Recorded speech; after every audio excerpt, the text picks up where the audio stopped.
मैं तो साल देखिए, मैं बिल्कुल एक पराजित सन्यासी हूँ नहीं जो अपने किसी भी उद्देश्य को अपने जीवन में प्राप्त नहीं कर सका, और अब मेरा अंतिम समय है। मैं अपना अंतिम समय माँ और महादेव की सेवा में अपने धर्म का प्रचार करते हुए, श्रीमद् भगवद गीता का प्रचार करते हुए और माँ और महादेव का यज्ञ करते हुए गुजारना चाहता हूँ।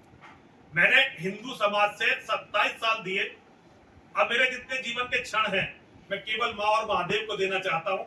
मैं जहां भी जाता हूँ विजय की देवी, सद्बुद्धि की देवी, शत्रु विनाश की देवी माँ बगलामुखी का यज्ञ करता हूँ और उनसे मैं ये प्रार्थना करता हूँ, हे मेरी माँ, हे महादेव, सनातन धर्म की रक्षा करो, सनातन के मानने वालों की रक्षा करो, इनके परिवारों की रक्षा करो। और ये मैं इसलिए करता हूं क्योंकि मैं किसी की रक्षा के लायक नहीं हूं।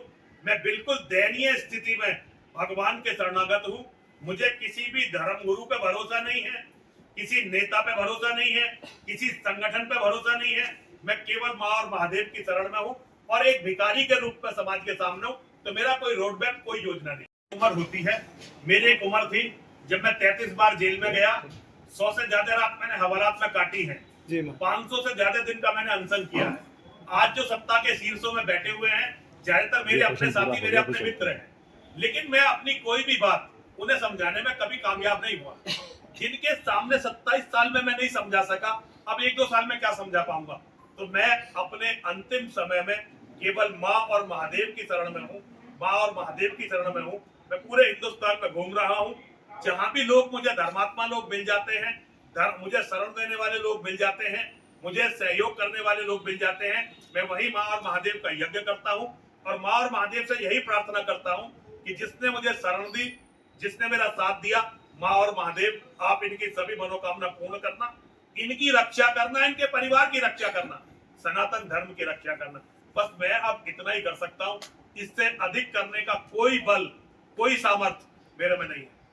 ज्ञानपीठ, सनातन वैदिक ज्ञानपीठ, सनातन वैदिक ज्ञानपीठ धर्म का पहला विश्वविद्यालय पिछले 1400 साल में, उससे पहले थे जी। अब धर्म का पहला विश्वविद्यालय हम शिव शक्ति धाम डाकना में स्थापित करने का प्रयास कर रहे हैं। कर पाएंगे नहीं कर पाएंगे ये जाने माँ और महादेव, लेकिन हम इसका प्रयास कर रहे हैं और हमारा पहला बैच इस साल आ जाएगा और हम उन्हें पढ़ाने लगेंगे। देखिए उनमें से कोई हो सकता है चंद्रगुप्त भी बन जाए। देखिए मैं एक बात मानता हूँ, माँ और महादेव, देवी भागवत में कहा है, मेरी माँ ने देवी भागवत में कहा है कि दुनिया में मैं किसी को भी योद्धाओं की किस्मत नहीं लिखने देती, यहाँ तक कि महादेव को भी, क्योंकि योद्धाओं के परिश्रम के हिसाब से वो योद्धाओं का भाग्य बदल देती है। मैं आज इतना निराश हूँ, लेकिन शुक्ला जी कल अगर हमारा समाज खड़ा हो गया और हमने जातिवाद नाम की बीमारी से, जातिवाद नाम की बीमारी से अगर छुटकारा पा लिया तो फिर दिन बदल जाएंगे, फिर दिन बदल जाएंगे। कोई बहुत बड़ी बात नहीं है।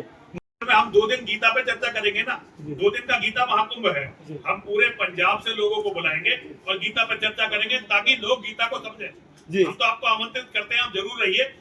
17 और 18 जनवरी शनिवार रविवार, हाँ जी 17-18 जनवरी शनिवार रविवार आप वहीं रहिए और देखिए कि गीता पे किस तरह की चर्चाएं वहाँ सारे विद्वान मिलकर करते हैं। कष्ट निवारण महादेव मंदिर है, गुरुदेव के मंदिर में मेरे गुरुजी जब भी वक्तव्य देते थे एक शेर बहुत सुनाते थे और वो शेर कुछ यूं था। गुरुजी कहते थे, एक बार मैंने सूरज से बस जरा सा यूं कहा, एक बार मैंने सूरज से बस जरा सा यूं कहा, आपके साम्राज्य में ये अंधेरा क्यों कर रहा। तमा कर बोला, मैं अकेला क्या करूं, तुम निकम्मों के लिए मैं भला कब तक लड़ूं। व्यर्थ ही आकाश की आराधना के चक्करों में मत पड़ो। सरदाना जी, व्यर्थ ही आकाश की आराधना के चक्करों में मत पड़ो। संग्राम ये घनघोर है, कुछ मैं लड़ूं कुछ तुम लड़ो, कुछ मैं लड़ूं कुछ तुम लड़ो। मैंने अपने जीवन में जो भी कुछ सीखा और धर्म के बारे में जो जाना, उन्हीं के माध्यम से जाना और केवल उन्हीं के कारण मेरा जीवन ये परिवर्तित हुआ। कुछ और भी कारण थे, लेकिन मेरे जीवन के बदलने का सबसे बड़ा कारण मेरे गुरुजी स्वर्गीय बैकुंठलाल शर्मा प्रेम सिंह शेर और स्वामी ब्रह्मानंद सरस्वती जी महाराज थे। मैं दोनों महापुरुषों को श्रद्धांजलि देता हूँ और संपूर्ण मानवता से यह अनुरोध करता हूं कि मानवता उनके विचारों को जाने, उनके विचारों को समझे और उनकी पीड़ा को आत्मसात करे।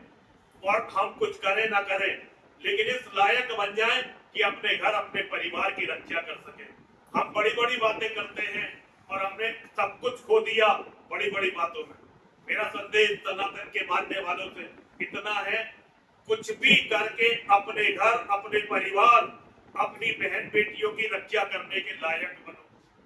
तुम कितनी बड़ी बातें करते हो, इससे कोई फर्क नहीं पड़ने वाला। लेकिन अगर तुम अपनी औरतों की रक्षा नहीं कर सके, अपनी बहन बेटियों की रक्षा नहीं कर सके, तो ये जीवन व्यर्थ है। हर हर महादेव, हर हर महादेव, हर हर महादेव।